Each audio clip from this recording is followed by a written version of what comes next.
See What I See, exclusive on Spotify. Download Anchor untuk bikin podcastmu gratis.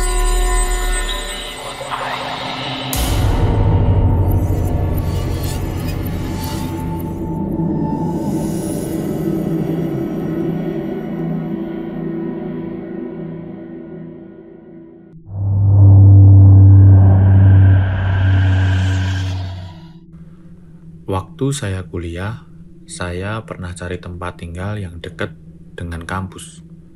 Karena kota itu benar-benar macet. Rasanya capek kalau setiap hari bolak-balik, ditambah macet-macetan. Apalagi saya itu kadang-kadang bangunnya sedikit telat.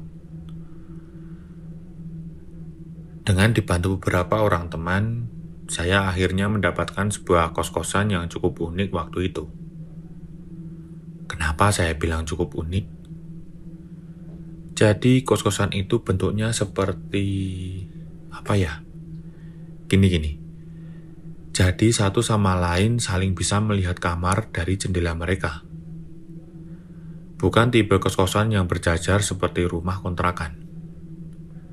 Jadi waktu itu saya dapat kamar di lantai 4 dan teman-teman saya kebanyakan itu ada di tower lain, ibaratnya.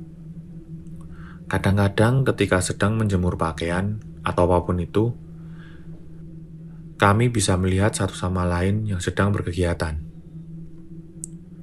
Nah, beberapa bulan setelah tinggal di sana, awal-awal gak ada cerita aneh. Biasa-biasa saja. Tapi waktu saya sedang mengerjakan tugas, dari jendela kamar yang menghadap ke arah kamar teman-teman saya yang lain, saya melihat sesuatu. Saya melihat seorang anak kecil mengintip malu-malu dari balik jendela kamar teman saya. Sebut saja nama teman saya itu Roger. Saya pikir, waktu itu Roger ini mengajak adiknya. Terus karena saya nggak mikir yang aneh-aneh, ya udah, saya biarin aja. Beberapa hari kemudian, Roger ini berulang tahun. Nah, biasalah, kita teman dekatnya biasanya suka saling kasih surprise. Kami nyiapin kado-kado konyol untuk Roger. Ya, sekedar buat lucu-lucuan aja. Karena kami tahu betul, Roger itu orang tuanya cukup mapan dan dia sendiri punya beberapa bisnis kecil-kecilan. Jadi mungkin kalau kami kasih kado-kado yang gimana-gimana, mungkin Roger malah bisa beli sendiri. Jadi waktu itu kami beli kado-kado yang konyol. Ketika kami kasih surprise di depan pintu kos-kosan Roger ini kan bawa kunci dari luar. Terus saya hanya ngebatin, loh, kok adiknya dikurung di kamar? Harusnya adiknya dong yang bukain dari dalam. Tapi setelah Roger buka pintu, setelah beberapa menit kami ngobrol-ngobrol, saya tuh kayak nyari-nyari sesuatu. Sampai Roger itu tanya, "Kamu cari apa?" "Oh, enggak kok, enggak. Aku cari adik kamu yang ada di kamar belakang." Adik yang mana? Aku pernah lihat kok adik kamu di kamar belakang. Waktu aku lagi ngerjain tugas, aku ngelihat dari jendela kamar kamu. Terus, ternyata nggak cuma saya aja. Beberapa orang teman lainnya yang jendela kamarnya itu bisa ngelihat jendela kamar Roger juga bilang hal yang sama. Salah satunya adalah teman saya Andika. Bener kata Arga, aku juga pernah lihat kok. Anak laki-laki tingginya segini, rambutnya botak. Wajahnya tuh putih, nggak kayak kamu yang keling. Ucap Andika seperti itu yang disambut oleh gelak tawa teman-teman yang lainnya. Aduh, mana ada aku adik. Aku aja anak tunggal kok. Mungkin keponakan kamu. Ucap kami nggak mau kalah. Nggak ada, beneran nggak ada. Ngapain sih aku bawa-bawa anak kecil ke sini? Malah bikin repot. Kalau kalian nggak percaya, ya periksa aja sendiri. Kemudian saya periksa-periksa di sekeliling kamar Roger. Andika juga periksa dan ternyata benar apa kata Roger. Tidak ada siapa-siapa di situ. Tidak ada orang lain selain dia. Mungkin kalian salah lihat. Mungkin itu cuma pantulan dari mana kek? Gak mungkin lah saya melihara anak kecil di sini. Orang repot. Masa iya mau ditinggal-tinggal kuliah? Masa iya mau ditinggal ngurus ini dan itu? Cecar Roger panjang lebar. Jadi hari itu berlalu begitu saja. Tapi sekali waktu Andika sering banget membahasnya bersama saya. Memang cuma Andika dan saya saja yang pernah melihat itu. Namun ternyata beberapa hari kemudian teman-teman yang lain mulai membagi ceritanya. Katanya anak laki-laki berkepala botak yang sering mengintip dari balik jendela itu kadang-kadang juga terlihat di kamar saya. Dan juga kadang-kadang terlihat di kamar Andika. Bahkan di kamar Bayu dan di kamar Yudi. Jadi kami itu benar-benar gak tahu siapa anak laki-laki itu.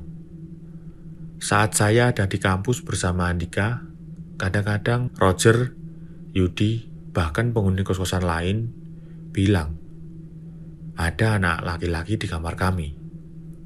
Kesimpulannya dia seperti muter-muter berkeliling-keliling kamar dari kamar satu ke kamar lainnya.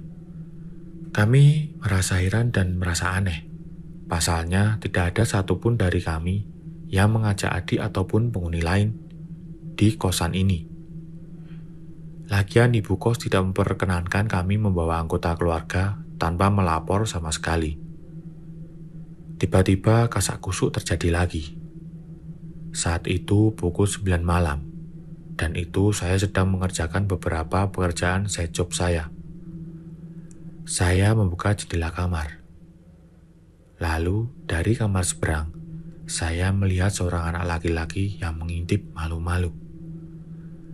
Saya yang geram langsung menyorot senter ke arahnya. Penghuni kamar itu mungkin belum pulang bekerja. Tapi anehnya anak laki-laki itu seolah melayang, melesat dari jendela satu ke jendela lainnya.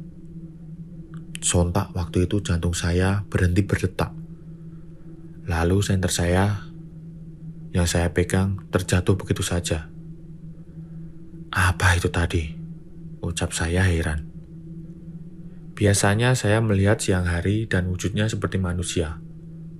Tapi ketika melihatnya melayang, melesat dari satu tempat ke tempat lainnya, membuat saya yakin bahwa yang saya lihat itu bukanlah anak manusia pada umumnya. Saya mengatakan hal itu kepada Yudi, Roger, dan Andika. Mereka memang belum pernah melihat anak laki-laki yang melesat seperti itu. Tapi mereka pun merasakan suatu keanehan.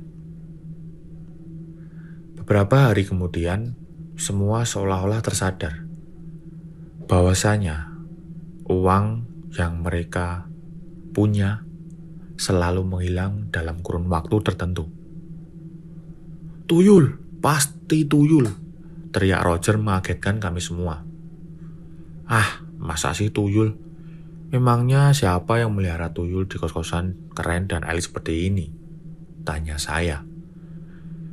Ya, namanya juga manusia, mungkin bukan kita, tapi yang lain. Lalu kami saling pandang dan diam. Memangnya kalian sudah kehilangan uang cukup banyak? Rasanya iya sih, tapi nggak yakin juga. Masalahnya aku nggak pernah ngitung-ngitung uang yang ada di dompet, ucap Roger seperti itu. Yang lain pun sama, nggak pernah menghitung-hitung uang. Sekali uang udah di dompet ya udah, nggak pernah dihitung. Ya sudah. Mungkin buat antisipasi, kita nggak usah punya uang tunai di dompet, ucap Andika memberi saran, dan akhirnya kami semua pun setuju. Karena kami berempat sudah sepakat melakukan hal itu, ternyata memang kami tidak merasa kehilangan uang tunai sama sekali. Lalu, kasak kusuk terjadi di tower-tower yang lain, dan di sana nampak saling adu kesusahan satu sama lain.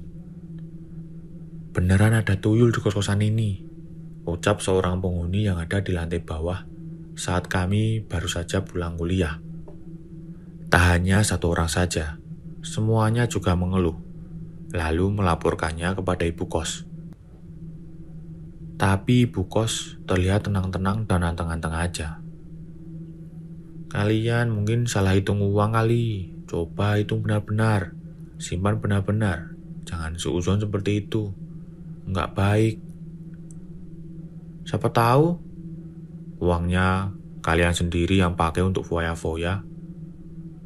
Lalu semua terdiam seolah manut dengan apa yang dikatakan oleh ibu kos tadi.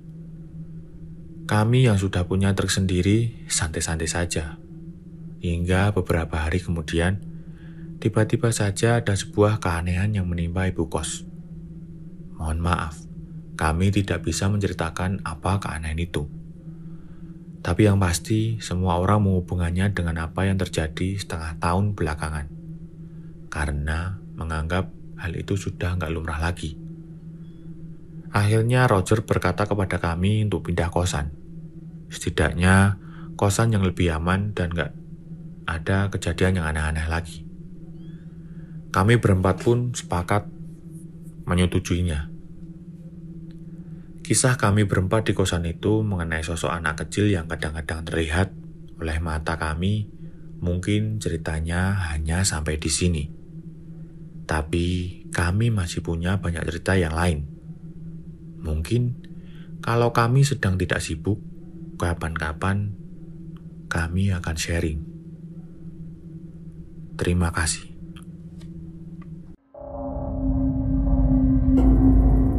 Kamu punya pengalaman horor? Kirim ceritamu ke podcast.ceritahoror@gmail.com.